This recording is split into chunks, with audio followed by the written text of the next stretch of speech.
चतुर्वेदी जी और जोरदार तारीफ आदरणीय दीदी के लिए इतना शानदार प्रधान की भूमिका बहुत ही महत्वपूर्ण होती है। जैसा कि आप सभी जानते हैं किसी भी कार्यक्रम को बांधे रखने के लिए आपका आभार। सम्मानीय मंचासीन कार्यक्रम की अध्यक्षता कर रहे देश जाने माने साहित्यकार आदरणीय प्रोफेसर आनंद प्रकाश त्रिपाठी साहब, पूरे भारत में सागर की ओर से साहित्य की अलग को जगाने वाली आदरणीय डॉक्टर सुश्री अक्षरा सिंह जी, मंच के ठीक सामने हमारे बहुत सारे से साहित्यिक सुधीजन बैठे हैं।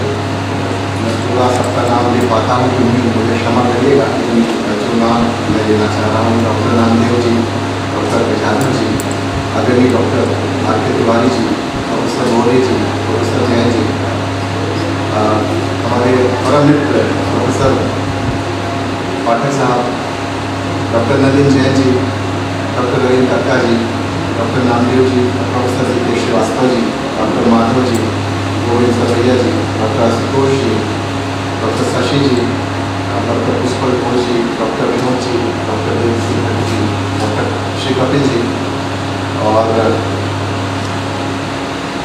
विशेष रूप से आदरणीय डॉक्टर चंचला दीदी, आदरणीय डॉक्टर उमाकांत मिश्रा जी, आप देख रहे हैं सबसे पीछे बैठे हैं।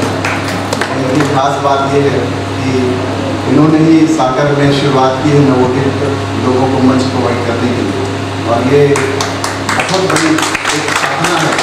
बहुत कम ऐसे अवसर आते हैं जब पीछे बैठ कर किसी को आगे बढ़ाया जाए। निश्चित रूप से सर आप साधुवाद के पात्र हैं। डॉक्टर श्री हरी शुक्ला जी, आदरणीय डॉक्टर कपिल बैसाखिया जी, बहुत सारे से नाम हैं।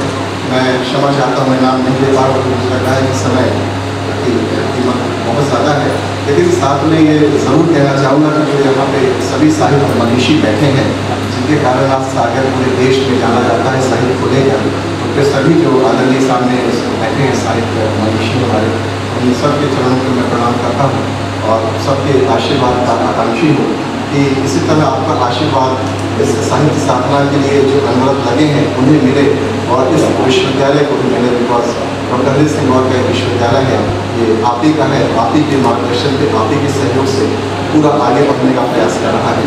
अब मैं बात करूँगा आज की इस कार्यक्रम की जो केंद्र बिंदु है, उनके बारे में विशेष रूप से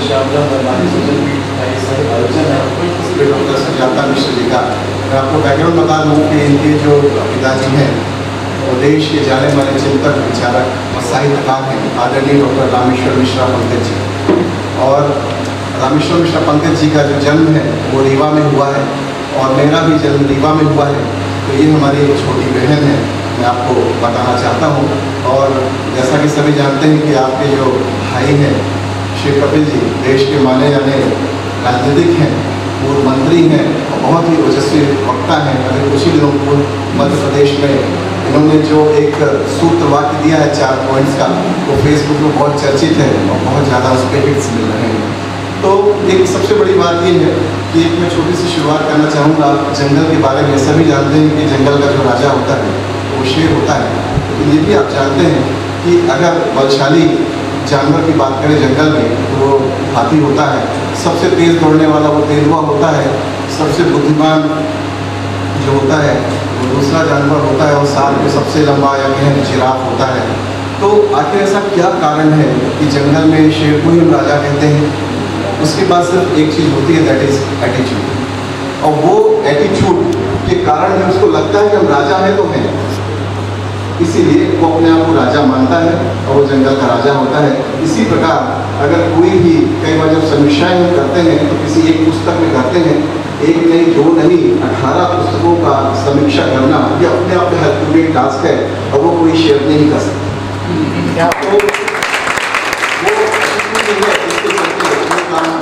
आगे बढ़ा है, इसके लिए हम साधुवाद देना चाहेंगे अपनी बहन आदरणीय सुजाता जी को। और विश्वविद्यालय में भी हम देखते हैं कि क्या होता है कि हम लोग अपनी बात रख नहीं पाते, एक झिझक होती है। जैसे कि आपने देखा होगा कि जब बच्चा बहुत इंटेलिजेंट होता है, लेकिन जब वो कंपनी आती है उसके प्लेसमेंट की, तो अपनी वो अभिव्यक्ति नहीं कर पाता। बहुत इंटेलिजेंट होता है लेकिन कम्युनिकेट साइकिल नहीं होता उसके पास, जिसके चलते उसका पत्ता कट जाता है या उसको बहुत अच्छी कंपनी नहीं ले पाती। लेकिन आपने देखा है कि सुजाता जी जितना कोमल है उतना ही निर्भीक और दमदार तरीके से अपनी बातें भी रखती हैं। शायद यही कारण है कि इनका जो एटीट्यूड है और यही इनकी लेखनी की शक्ति भी है। अगर आप इनकी लेखनी की शक्ति को देखना चाहते हैं तो अभी 4 दिन पहले इनका जो फेसबुक वॉल पे इन्होंने लिखा था कश्मीर फाइल्स के बारे में, तो ज़्यादा राजनीतिक बातें उस पर नहीं जाऊँगा, लेकिन जिस दमदार तरीके से रखा था कि कश्मीर फाइल्स क्यों देखनी चाहिए, और दिल्ली के जो आदरणीय मुख्यमंत्री जी ने जो कुछ भी कहा था उसके बारे में, ये कोई ऐसा वैसा व्यक्ति नहीं रख सकता। बहुत ही पुरजोर तरीके से डंकी की चोट पर अपनी जो बात रखना है, ये अपने आप में मुझे लगता है कहीं न कहीं युवाओं में हीनता की भावना रहती है, ये इससे प्रेरणा लेने लगी। तो इनकी जो किताबों में मैंने देखा है कि जो उनकी पहली ये समीक्षात्मक प्रस्तुति है जिसमें ये 18 पुस्तकें लें, जिसमें गद्य भी है, जिसमें पद्य भी है, तो मुझे ऐसा लगता है कि इनकी जो की गई समीक्षा है, इनकी ये समीक्षा में एक ऐसा जीवन लगता है जो रैट रेस में हाँफते हुए मनुष्य को सुकून की सांसें सौंप जाता है। इनके व्यंग की जो स्याही में डूबी अनूठी बयानबाजी कभी हैरान करती है तो कभी हम सबको गुदगुदाती भी है। सीधी साधी सरल भाषा जीवन के गीत गाती, सपनों को आवाज़ देती इन समीक्षाओं की नींव में कहीं न कहीं यह विश्वास जीवित है कि समय की आपाधापी में जुटा हुआ मनुष्य एक ना एक रोज प्रकृति के सामंजस्य की राह जरूर खोलेगा। इन्हीं समीक्षाओं में आप देखिए कि अवसाद के धुंधलके और निराशा के कोलाहल के बीच जीवन उत्सव के आह्वान जैसे प्रतीत होती है। समय, समाज, संस्कृति के प्रति समीक्षक की प्रतिबद्धता गंभीर ऊप में नहीं, हंसी की गाढ़ी परतों और जीवन के अपार सम्मोहन में बदली हुई सी लगती है। यह पुस्तक अपने शीर्षक से ही नैसर्गिक तथ्य का संकेत दे देती है। यकीनन यहाँ सपने हैं तो उनसे पैदा हुई हताशाएं भी हैं, सफलताएं हैं तो उनसे जन्मा बोझिल स्टारडम भी है, कटु आलोचनाएं हैं तो प्रेम की सुगंध भी है, प्रशस्तियां हैं तो फतहों की गर्जनाएं भी हैं। नाटकीय उतार चढ़ाव से गुजरती इन समीक्षाओं का सिलेटीपन वाकई मंत्रमुग्ध करता है। मुझे लगता है कि इस पुस्तक की कई कहानियाँ बेहद मर्मस्पर्शी हैं। कहानियों की छोटी समीक्षाओं के संदेश बहुत बड़े हैं। कई कहानियाँ पाठकों को बांधे रखती हैं, स्त्री मन की पीड़ा और उसकी पूर्व में आनंद भरी प्रफुल्लता को जोड़े रखती हैं। कई जगह पर पाठक अपने आप को कहानी का किरदार समझने में मजबूर हो जाता है। कई बार पढ़ते पढ़ते आंखों की ओर गीली हो जाती है। गृह गृहस्थी में हो रही उथल पुथल का सुंदर वर्णन एकदम खालिस किसी भी घरौंदे में होता हुआ महसूस होता है। कहीं कहीं लगता है कि क्या समीक्षक ने यह सब जिया है।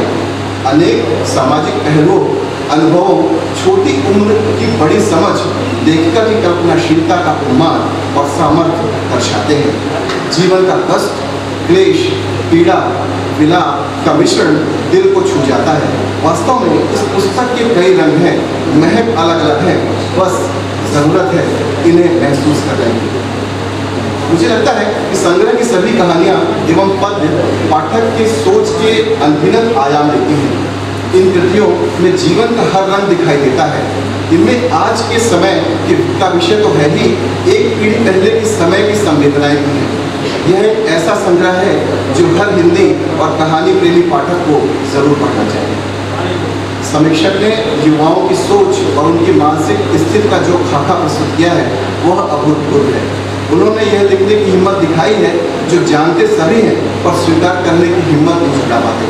कह सकते हैं कि लेखिका ने कई साहसिक प्रयोग किए हैं जो जरूरी नहीं है सभी को पसंद आए, लेकिन आप उन्हें नज़रअंदाज भी नहीं कर सकते। और एक और सलाह की बात मैं करना चाहूँगा, इस पुस्तक को कभी भी एक सीटिंग में पूरा पढ़ने का काम ना करें। इत्मीनान से पढ़िए, तभी इस पुस्तक को पढ़ने का कोई अर्थ निकलेगा और आज के अंधेरे समय में हमें रोशनी की तरफ बढ़ने की प्रेरणा मिलेगी। ये तो मेरे कुछ उद्गार थे जो मैं आपको बताना चाह रहा था, लेकिन एक विशेष बात बताना चाहेंगे क्योंकि मैंने इस पर देखा है कि बहुत सारे से जो इस पर लेखक हैं उनके साथ मैं भी जुड़ा रहा हूँ। जैसे बहुत पहले मीनाक्षी जी थी, IAS ऑफिसर डॉक्टर मनोहर अगलानी जब मैं स्वास्थ्य विभाग में था, तो मुझे इन सब लोगों के इन गुणों के बारे में पता नहीं था। लेकिन जब इस पुस्तक को पढ़ा तो मुझे पता लगा कि जो सिक्के का दूसरा पहलू है वो बहुत कहीं इंपॉर्टेंट है, जो कि उनके प्रशासनिक दायित्व से हटकर है, जैसे आनंद कुमार शर्मा जी का जो उपन्यास है। इसके साथ ही मैं बहुत दिनों से जुड़ा हूँ हमारे अशोक मिजाज बद्र जी के साथ, और आदरणीय चंचला जी की तो मैं पढ़ता ही रहता हूँ। तो ये मैं कह सकता हूँ कि जो इनकी जो ये समीक्षात्मक पुस्तक है अपने आप में बहुत ही ज़्यादा रोचक है, और मुझे लगता है कि ये निश्चित रूप से पाठकों के साथ न्याय करेंगी। और आपने देखा होगा कि आशुतोष राणा जी की किताब पर भी इन्होंने एक समीक्षा लिखी है। तो मुझे ये भी कहना बहुत इम्पोर्टेंट है कि जो नेगेटिव किरदार है जैसे रावण का है, उनके बारे में भी शीलवान हो या बुद्धिमान कहना क्या उचित होगा, यह इनकी वैचारिक निर्भीकता को भी दर्शाता है कि इस तरह के वक्तव्य भी हम सब देख सकते हैं और निर्भीक तरीके से हम मिलते हैं। तो मैं ज़्यादा समय आपका नहीं लूँगा, क्योंकि मैं देख रहा हूँ कि यहाँ पर आनंद पाटिल साहब बैठे हैं, आप उनको सुनिए। यदि ये मेरे मन के उद्गार से जो आपके सामने मैं रखना चाहता हूँ।